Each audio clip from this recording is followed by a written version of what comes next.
नमस्कार, मैं Suchitra Gupta India voice पर आप सभी का बहुत स्वागत करती हूं। आप देख रहे हैं रिपोर्टर लाइव। वक्त तो चला है ऐसी खबरों का जहां पर संवाददाता हैं वो ग्राउंड जीरो से सारी खबरें आप तक पहुंचाने का काम करते हैं। रुक कर लेंगे आज की पहली खबर का। खबर दिल्ली से है, जहां चुनाव के मद्देनजर यानी कि दिल्ली में जल्द ही विधानसभा चुनाव होने हैं और इसी को लेकर आज अरविंद केजरीवाल ने एक और बड़ा ऐलान कर दिया है। लेकिन क्या कुछ ऐलान किया है केजरीवाल ने, क्या कुछ नई सौगात लेकर आए हैं, वो दिल्ली वासियों के लिए विस्तार से बता रहे हैं सहयोगी कमल किशोर। आम आदमी पार्टी के राष्ट्रीय संयोजक अरविंद केजरीवाल ने सोमवार को प्रेस कॉन्फ्रेंस की। इसमें उन्होंने दिल्ली के मंदिरों एवं गुरुद्वारों से सेवा करने वाले सभी पुजारियों और ग्रंथियों के सम्मान में एक महत्वपूर्ण योजना की घोषणा की। केजरीवाल ने बड़ा ऐलान करते हुए कहा कि सरकार बनी तो पुजारियों और ग्रंथियों को हर महीने 18,000 रुपए देंगे। अरविंद केजरीवाल ने कहा कि आज मैं उन लोगों के लिए घोषणा करने जा रहा हूं जिनका समाज में बहुत योगदान होता है। कभी किसी पार्टी या सरकार ने उनकी ओर ध्यान नहीं दिया। आज मैं जिस योजना को ऐलान करने जा रहा हूं उसका नाम पुजारी ग्रंथि सम्मान योजना है। इस योजना के तहत मंदिर में पूजा कराने वाले पुजारियों को, जो गुरुद्वारा में पूजा कराने वाले ग्रंथियों का एक सम्मान राशि दिए जाने का प्रावधान है। उन्होंने कहा कि हम जानते हैं कि पुजारी हमारे सुख दुख सब में काम आते हैं। पुजारी बच्चे के जन्म से किसी की मौत तक हमारे साथ होते हैं। ये वो तबका है जिसने सदियों से हमारी परंपराओं को पीढ़ी दर पीढ़ी आगे बढ़ाया। इस तबके में कभी हमारे परिवार की योजना को ध्यान नहीं दिया, हम लोग ने कभी उनकी ओर ध्यान नहीं दिया। आज हम इनके सम्मान करने के लिए योजना की घोषणा कर रहा हूं। अरविंद केजरीवाल ने कहा कि हमने कई काम दिल्ली में पहली बार किए, जैसे हमने स्कूल अच्छे किए, अस्पताल अच्छे किए, महिलाओं के लिए बस यात्रा फ्री की। मुझे उम्मीद है कि बीजेपी और कांग्रेस भी इससे कुछ सीखेंगे और अपने अपने राज्यों में इस तरह की योजनाओं को लाएंगे।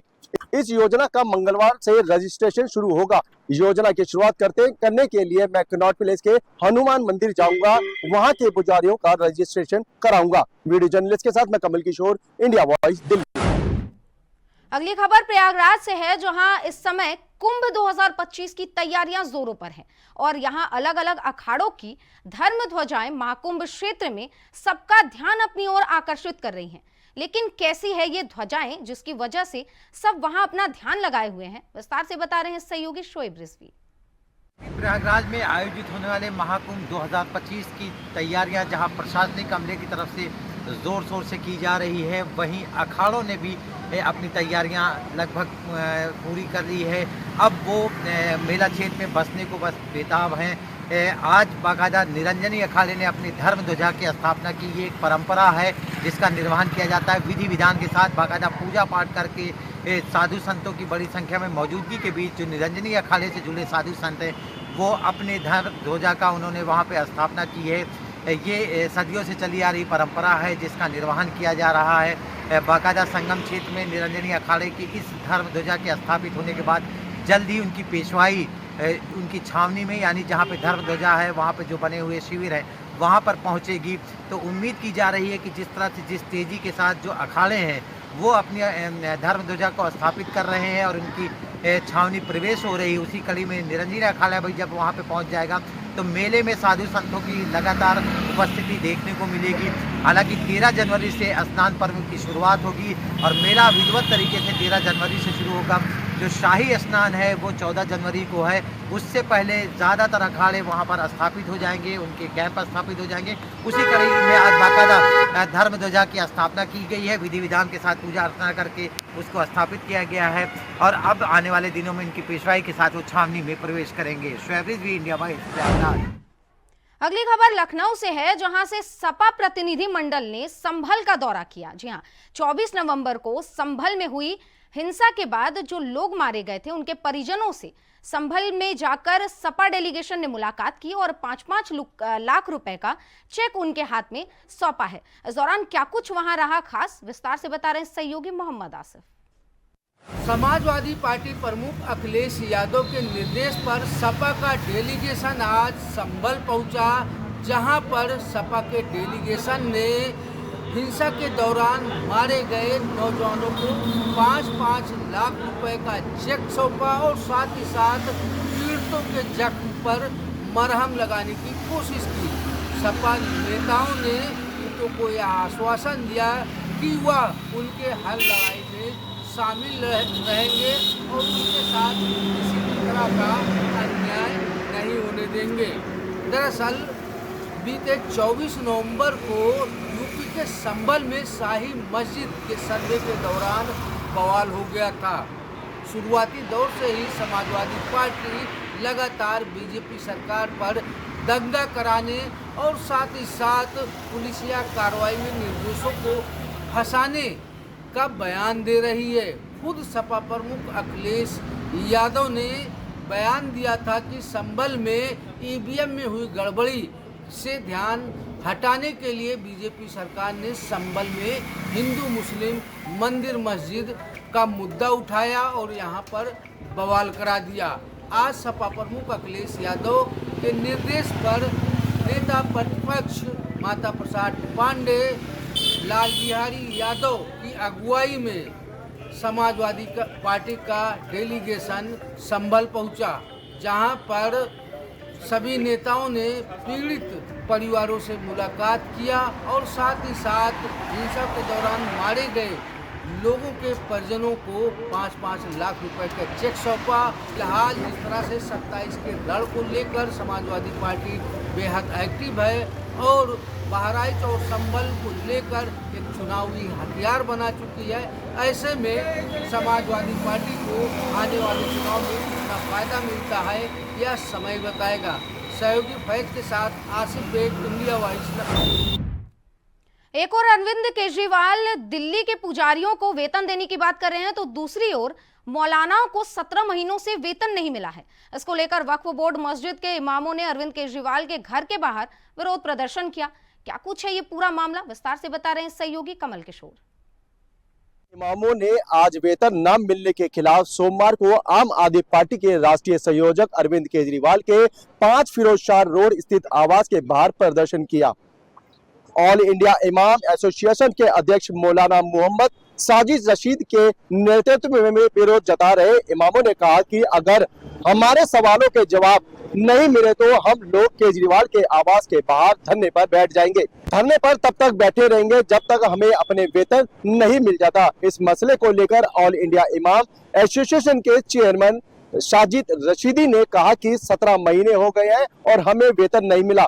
हम पिछले 6 महीनों से इस मुद्दे को उठाने की कोशिश कर रहे हैं। हम सीएम, एलजी और सभी वरिष्ठ और कनिष्ठ अधिकारियों से भी मिल चुके। यही कारण है कि आज हम सभी यहाँ एकत्रित हुए और दरअसल दिल्ली वक्फ बोर्ड के इमाम और को मिलाकर करीब 240 लोग हैं जिनकी तनख्वाह दिल्ली वक्फ बोर्ड देता है। वक्फ बोर्ड दिल्ली सरकार के अंतर्गत आता है। पिछले 17 महीनों से इमामों को तनख्वाह नहीं मिली। इसी को लेकर दिल्ली वक्फ बोर्ड के इमाम केजरीवाल के घर उनसे मिलने पहुंचे। वीडियो जर्नलिस्ट के साथ मैं कमल किशोर, इंडिया वॉइस, दिल्ली। उत्तराखंड में कड़ाके की ठंड शुरू हो गई है। इसी बीच प्रदेश में शीतलहर से बचाव के लिए सभी प्रभावी उपाय किए जाने को लेकर लगातार आदेश दिए जा रहे हैं, लेकिन ये आदेश किसने दिए हैं और किसे दिए हैं, विस्तार से बता रहे हैं सहयोगी धनराज गर्ग। उत्तराखंड में लगातार शीतलहर का कहर कहीं ना कहीं बरपता हुआ नजर आ रहा है, क्योंकि पहाड़ी क्षेत्रों में लगातार बर्फबारी हो रही है तो मैदानी क्षेत्रों में कहीं ना कहीं उसका असर देखने को मिल रहा है। और वहीं देखेगा कि मुख्यमंत्री पुष्कर सिंह धामी भी कहीं ना कहीं शीतलहर को लेकर सख्त होते हुए नजर आ रहे हैं, क्योंकि आज मुख्यमंत्री पुष्कर सिंह धामी की तरफ से सचिवालय में एक समीक्षा बैठक की गई। उसमें साफ तौर पर अधिकारियों को निर्देश दिए गए हैं कि शीतलहर से बचने के लिए जो व्यवस्थाएं हो सकती हैं वो व्यवस्थाएं की जाए।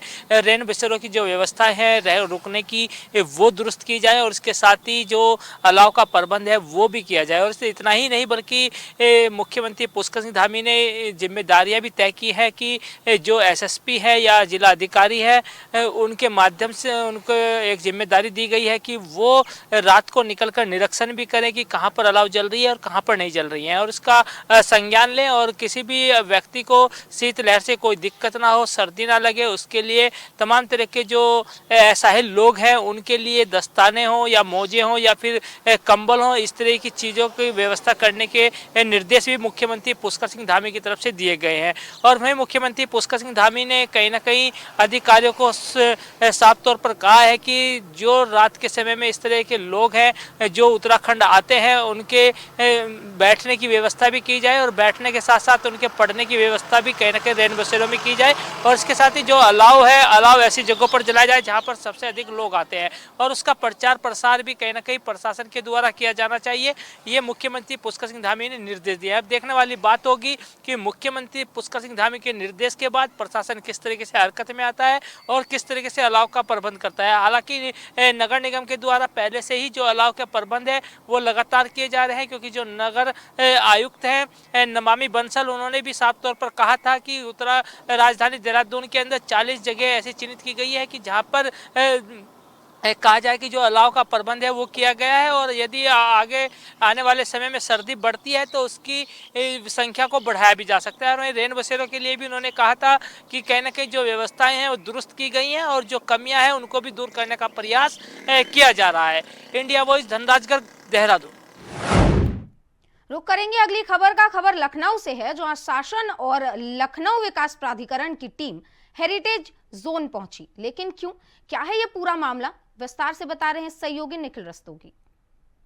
राजधानी लखनऊ के अंतर्गत जाने वाले हेरिटेज जोन में केंद्रीय विकास प्राधिकरण का चला विरोध। आपको बताते चले, साइन बोर्ड पे जिस तरह मानक के अनुरूप अक्षरों को लेकर विकास प्राधिकरण ने दुकानदारों को नोटिस दिया था, लेकिन दुकानदारों ने इस चीज को लेकर कोई भी ध्यान नहीं दिया। वहीं आज एनडीए अपने बुलडोजर के साथ पहुंचा और बोर्डों पर कार्रवाई करी। आपको बताते चले, हजरतगंज में जो बोर्ड लगे हैं उसमें एक साइज मिनिमम दिया गया है और सेंटीमीटर दिया गया है कि 3 अक्षरों से लिखना होगा। ब्लैक बोर्ड का बैकग्राउंड होना चाहिए और वाइट अक्षरों से लिखा होना चाहिए। लेकिन बात करें तो हजरतगंज की मार्केट के दुकानदारों ने इसको कहीं ना कहीं बात को हल्के में लिया और अपने ही। वहीं लखनऊ में नए साल पर डीजीपी प्रशांत कुमार ने अफसरों को हुड़दंगई और बवाल करने वालों पर कार्रवाई करने के निर्देश दिए हैं। साथ ही भ्रामक पोस्ट करने वाले, अफवाह फैलाने वालों पर भी कड़ी नजर रखने को कहा है। इसके साथ ही डीजीपी ने कई गाइडलाइन भी जारी की है। क्या कुछ बताया है, विस्तार से बता रहे हैं सहयोगी मोहम्मद आसिफ। इसको लेकर डीजीपी प्रशांत कुमार ने अपने मातहतों को अहम निर्देश दिया है। डीजीपी ने निर्देश दिया है कि हुड़दंग करने वालों के खिलाफ यूपी पुलिस कड़ी से कड़ी कार्रवाई करे और साथ ही साथ चेकिंग कर या सुनिश्चित करें कि वाहन चलाने वाला व्यक्ति ने शराब का सेवन तो नहीं किया है। इसके अलावा संवेदनशील इलाकों में पुलिस गश्त और पैदल गश्त बढ़ाने का भी निर्देश दिया है। बता दें कि नववर्ष की तैयारियों को लेकर जहां एक तरफ यूपी में बड़ा जोश है और नववर्ष पर यह देखा जाता है कि हुड़दंगी पूरी तरह से एक्टिव हो जाते हैं। नववर्ष पर ही ज़्यादातर विवाद सामने आते हैं, एक दूसरे से निपटने को लेकर लोग आतुर भी रहते हैं। और साथ ही साथ नए वर्ष के जश्न में जिस तरह से लोग बाग शराब का सेवन कर सड़कों पर वाहन से फर्राटा भरते हैं, इसको लेकर डीजीपी प्रशांत कुमार ने पहले तो एक बैठक किया और उसके बाद अपने अफसरों को यह निर्देश दिया है कि कहीं भी कोई भी हुड़दंग न होने पाए। हुड़दंगियों पर पैनी नज़र रखी जाए और उन पर पूरी तरह से कार्रवाई की जाए। डीजीपी प्रशांत कुमार ने यह भी कहा कि सोशल मीडिया पर भ्रामक पोस्ट न हो जिससे माहौल बिगड़ जाए। इसके अलावा नुक्कड़ और चौराहों पर चेकिंग अभियान चलाया जाए जिससे शराब पीकर लोग वाहन न चलाएं। इसके अलावा डीजीपी प्रशांत कुमार ने यह भी कहा है कि संवेदनशील इलाकों में भारी पुलिस बल तैनात किया जाए। फिलहाल जिस तरह से डीजीपी प्रशांत कुमार ने निर्देश दिया है, इसका कितना अमल यूपी पुलिस करती है यह देखने वाली बात होगी। सहयोगी फैज के साथ आसिफ बेग, इंडिया वॉइस, लखनऊ। यहाँ रुकेंगे एक छोटे से ब्रेक के लिए, जल्द लौटते हैं। ब्रेक के बाद एक बार फिर से खबरों का रुख करेंगे। इस बार वाराणसी नगर निगम को 2025 में यानी कि नए साल में एक बड़ी सौगात मिलने वाली है, जिसमें 100 करोड़ रुपए की लागत से 1 लाख स्क्वायर फीट में नगर निगम का नया सदन बनाया जाएगा। लेकिन इस सदन की आधारशिला को लेकर क्या कुछ कार्यक्रम बनाए गए हैं, विस्तार से बता रहे हैं सहयोगी धर्मेंद्र पांडे। लोगों को नए साल पर पीएम मोदी के द्वारा एक बड़ी सौगात मिलने वाली है। यह नई सौगात वाराणसी में नगर निगम के द्वारा सदन बनाए जाने को लेकर के काशीवासियों को मिलेगी। सदन को बनाए जाने को लेकर के वाराणसी नगर निगम ने जगह चिन्हित कर ली है, लेआउट बना दिए गए हैं और लेआउट बनाए जाने के बाद वाराणसी नगर निगम के द्वारा इस प्रस्ताव को भेज दिया गया है। यह उम्मीद जताई जा रही है कि नए साल में जनवरी माह में इस की धनराशि स्वीकृत की जाएगी, जिससे यह सौगात काशीवासियों को मिलेगी। 100 करोड़ की लागत से बनाई जाने वाली यह मिनी सदन वाराणसी में मिलेगी। मिनी सदन को बनाए जाने में 1 लाख स्क्वायर फीट जमीन लगभग शामिल होंगे। 1 लाख स्क्वायर फीट जमीन बने सदन को लेकर के काशी के लोगों को काफ़ी समस्याओं को से दुश्वारियों से दूरी मिलेगी। सदन को लेकर के पीछे धीरे दिनों में रुद्राक्ष कन्वेंशन सेंटर में सदन के हटाए जाने के बाद सदन की कार्रवाई टाउन हॉल में चलाई जा रही थी, जिसको लेकर के काफ़ी समस्याओं का सामना नगर निगम को करना पड़ रहा था। सदन बन जाने से एक और जहां जल संस्थान को भी शिफ्ट किए जाएंगे, वहीं उस नए सदन में तमाम जो है नए संसाधन उपलब्ध होंगे, तमाम IT सेल बनाए जाएंगे, तमाम ऐसी सुख सुविधाओं को सुसज्जित करके इस नए सदन को बना करके काशीवासियों को पीएम मोदी के द्वारा सौगात दी जाएगी। वाराणसी से धर्मेंद्र पांडे, इंडिया। खबर गाजीपुर से है, जहां एक किन्नर की गोली मारकर हत्या कर दी गई और उसके बाद इस हत्या पर बवाल मच गया। लेकिन किन्नर की हत्या क्यों की गई है और आखिर किसने ये गोली मारी है, क्या कुछ विस्तार से जानकारी है, साझा कर रहे हैं सहयोगी सुशील तिवारी। बदमाशों ने दिया एक बड़े हत्याकांड को अंजाम। खबर गाजीपुर जिले के थाना नंदगंज की बरहपुर की है, जहां पर गंगा किन्नर एक दुकान में जाता है जींस खरीदने के लिए। दुकानदार से वो कहता है, उसके बाद जैसे ही दुकानदार पीछे मुड़ता है, उसी समय घात लगाए बदमाश दुकान के अंदर घुस जाते हैं और गंगा किन्नर के सिर में गोली मार देते हैं। वो उसी समय लौटमान होकर गिर जाता है और दर्द से तड़पने लगता है। जैसे ही ये घटना फैलती है, पुलिस प्रशासन के हाथ पांव खुल जाते हैं। बदमाशों का जिगरा देखें, कलेजा देखें। दिन में जिस तरीके से बेखौफ होकर इन्होंने एक किन्नर पर गोली चला दी, उसको वहां से उठाकर ले जाया जाता है, लेकिन किन्नर की मौत हो चुकी होती है। उसके बाद अफरा तफरी से मच जाती है।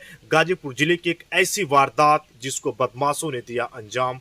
पुलिस प्रशासन के लिए है ये बड़ा सवाल कि कब इस बदमाशों को ढूंढा जाए। लेकिन जैसे ही ये खबर फैलती है, किन्नरों में रोष उत्पन्न हो जाता है और नंदगंज के रोड पर अर्धनग्न होकर किन्नर प्रदर्शन करते हैं और ये मांग करते हैं कि इन अपराधियों को जल्द से जल्द पकड़ा जाए। किन्नर के कातिलों को नहीं पकड़ा जाएगा, चैन से नहीं बैठेंगे। लेकिन है ये बड़ा सवाल, जिस तरीके से ये घटना हुई, इससे पहले भी गंगा किन्नर को इसी साल गोली मारी गई थी, लेकिन वो बच गया। लेकिन जब दूसरा हमला होता है तो यह गंगा किन्नर काल के गाल में समा जाता है।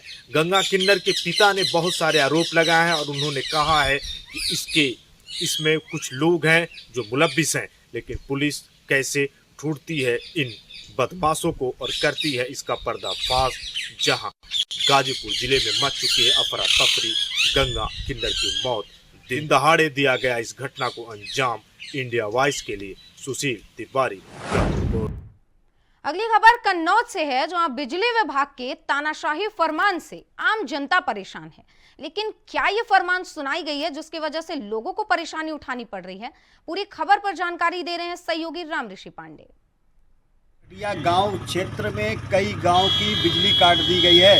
वही ग्रामीणों के मुताबिक कई दिनों से हम लोग परेशान हैं। मेरे यहाँ बिजली नहीं आ रही है, बच्चे जो है पढ़ने के लिए परेशान हैं। वहीं बिजली विभाग के अधिकारियों को कहना है कि कई दिनों से इनका बिल बकाया था, इस वजह से इनके गांव की लाइट काटी गई है। सवाल ये उठता है कि जो लोग बिजली का बिल भर चुके थे, यानी कि उनके गांव की भी लाइट काट दी गई है। अब सवाल ये उठता है कि कब उनके गांव की लाइट जोड़ी जाएगी, और सवाल ये भी है कि ग्रामीण कब पूरा बिल बकाया जमा करेंगे। अपने सहयोगी सचिन के साथ राम ऋषि पांडे, इंडिया वॉइस, कन्नौज, उत्तर प्रदेश। खबर मेरठ से है, जहां गौतम बुद्ध नगर की 0 पॉइंट पर होने वाली महापंचायत में जाने से मेरठ जिला अध्यक्ष अनुराग चौधरी को रोक दिया गया। लेकिन क्यों रोका गया है, पूरी खबर पर विस्तार से जानकारी दे रहे हैं सहयोगी शाहरुख सैफी। गौतम बुद्ध नगर में किसानों की महापंचायत को लेकर के आज मेरठ के किसान नोएडा कूच करने की कोशिश कर रहे थे, लेकिन उसकी कर्मभनक मेरठ प्रशासन को लगती है। प्रशासन ने उनको अनुराग त्यागी जिला अध्यक्ष को जाकर के उनके घर पे ही नजरबंद कर दिया, लेकिन वो प्रशासन को चकमा दे करके वहां से निकल गए और उसके बाद उन्होंने काशी टोल प्लाजा पर हंगामा कर प्रदर्शन चालू कर दिया। इसी को लेकर के वहां पहले ही पुलिस बल तैनात थी। पुलिस ने उनको रोकने की कोशिश की, लेकिन वो नहीं रुके। उसके बाद उन्होंने उनसे पुलिस से आपस में धक्का मुक्की नोक-झोंक भी काफी हुई है। उसके बाद वो वहां से निकल गए। कहा जा सकता है ये नोएडा के गौतम बुद्ध नगर में एक महापंचायत का आह्वान किया गया है, जिसके मुखिया राकेश टिकैत ने वो आह्वान किया है, जिसके लिए सारे नेताओं ने जमकर वहां प्रदर्शन किया और मेरठ से नोएडा कूच करने की कोशिश की, लेकिन प्रशासन ने उनको कहीं ना कहीं रोकने की कोशिश की है। मेरठ से इंडिया वॉइस के लिए शाहरुख। खबर सीतापुर से है, जहां धर्मांतरण का खेल खुलेआम चल रहा है, यानी कि प्रशासन के नाक के नीचे धर्मांतरण का खेल लगातार चल रहा है और प्रशासन सोती हुई नजर आ रही है। इस मामले पर प्रशासन की तरफ से क्या कुछ कार्रवाई की जा रही है, क्या कुछ प्लानिंग की गई है, विस्तार से बता रहे हैं सहयोगी नंद किशोर। सीतापुर में उस वक्त हड़कंप मच गया जब राष्ट्रीय बजरंग दल के कार्यकर्ताओं के द्वारा पुलिस को सूचना दी गई कि दुबई गांव में बड़े पैमाने पर भोले भाले ग्रामीणों को बुला करके उनका धर्मांतरण कराने का कार्य किया जा रहा है। हालांकि पुलिस जब पहुंची तो वहां पर देख करके दंग रह गए और धर्मांतरण कराने वाले ईसाई मिशनरियों के एक गिरोह के 5 लोगों को गिरफ्तार करने में सफलता हासिल की है। हालांकि पुलिस ने इन 5 पर मुकदमा दर्ज कर जेल भेज दिया है। पुलिस के द्वारा कहा जा रहा है ऐसे गिरोह के कई और लोग भी शामिल हो सकते हैं, जिसकी तलाश की जा रही है। आने वाले समय में इनको तलाश करके भी जेल भेजने की कार्रवाई की जाएगी। हालांकि ये जनपद में पहला ऐसा मामला नहीं है जो धर्मांतरण का पर्दाफाश किया गया हो। इससे पहले भी सिधौली और कई अन्य जगहों पर भी धर्मांतरण का खेल ईसाई मिशनरियों के द्वारा किया जाता रहा है और इन पर पुलिस का शिकंजा कसता हुआ अब दिखाई दे रहा है। हालांकि अब देखना बाकी होगा कि जो फरार गिरोह के लोग हैं उनको कब तक पुलिस पकड़ करके जेल भेजने की कार्रवाई करती है। सीतापुर से इंडिया वॉइस के लिए नंद किशोर लाल। तो वहीं सुल्तानपुर की महिलाओं में खासा रोष देखने को मिला। आपको बता दें कि महिलाओं ने बैनर पोस्टर लेकर डीएम कार्यालय के सामने धरना प्रदर्शन किया। लेकिन क्यों ये प्रदर्शन किया गया है और महिलाओं में ये रोष किस बात की है, विस्तार से जानकारी दे रहे हैं सहयोगी शैलेश श्रीवास्तव। गोमती के पावन तट पर मौजूद हूँ, जहाँ पर आप देख सकते हैं पीछे एक आदि गंगा गोमती है।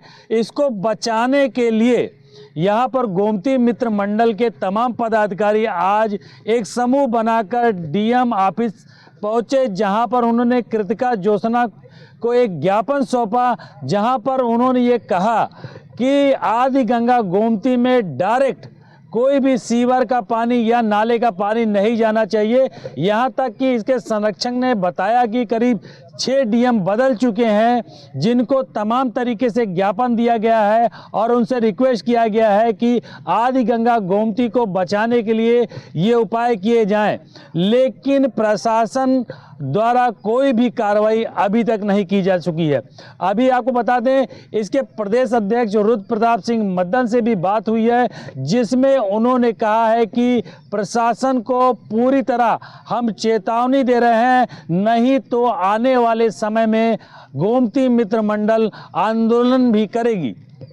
लिहाजा इसको संज्ञान में लेते हुए प्रशासन से ये विज्ञापन के माध्यम से मित्र मंडल ने रिक्वेस्ट की है कि किसी भी तरीके से आदि गंगा गोमती को बचाने के लिए प्रदूषण का पानी जो कि नाले और सीवर लाइन के माध्यम से डायरेक्ट गोमती में जाता है और पानी आचमन के लायक भी नहीं रहता है, इसको सुधारने के लिए मुख्यमंत्री पोर्टल पर भी सूचना दी गई है, जिसमें अभी तक उचित कार्रवाई नहीं हुई है। अब देखना ये है कि प्रशासन कितने गंभीरता से इस विषय को लेता है और आने वाली पीढ़ी को आदि गंगा गोमती और स्वच्छ जल आचमन के लिए प्रदान करता है। सुल्तानपुर से शैलेश श्रीवास्तव, इंडिया वॉइस के लिए।